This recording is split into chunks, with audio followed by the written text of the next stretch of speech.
পাকিস্তানকে হারিয়ে আত্মবিশ্বাস নিয়ে জশ ইংলিশ বলেছিলেন, বাংলাদেশের কন্ডিশনেও তো একই, কিন্তু রেড ইস্যুতে ৮৬ রানে অস্ট্রেলিয়াকে হারিয়ে কিন্তু সিরিজে ১-০ ব্যবধানে এগিয়ে থেকে নিজেদের ২৩ বছর পরে অস্ট্রেলিয়াকে হারানোর স্বাদটাও পেল লাল সবুজে বাংলাদেশ।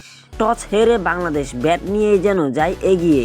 সাইফ হাসান ৫ রানে আউট হলেও তারপরে দরে শান্ত আর এবার সবাইকে হতাশ করেনি।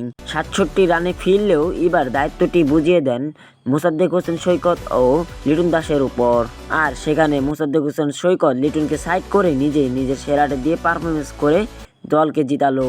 সে সবাইকে বুড়ো আঙ্গুল দেখিয়ে বুঝিয়ে দিল কামব্যাক এভাবেও করা যায়। ১০ জনের ক্যামিওতে টার্গেট দিল বাংলাদেশ ২৮৫ রান।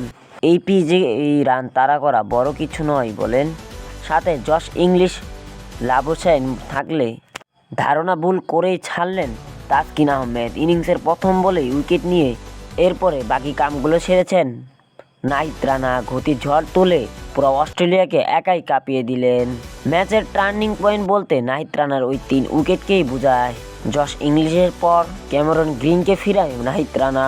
তাদেরকে না ফিরাতে পারলে ম্যাচটা হয়ে যেত হাত ছাড়া, কেননা তারা ম্যাচের তখন মুহূর্তেই তারা হয়ে উঠেছিল খুবই ভয়ঙ্কর। সেই মুহূর্তে নাহিদ রানার আগমন।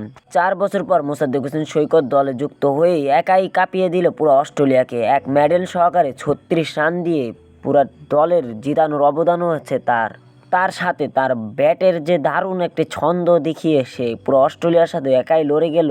তার ব্যাটের কথাই বলে দিয়ে তার সমালোচনার সব জবাব দিয়ে দিল সবাইকে। আর ম্যাচ সেরা হয়েও তার প্রাপ্ত ম্যাচ সেরা উপহারটিও সেই পেলেন।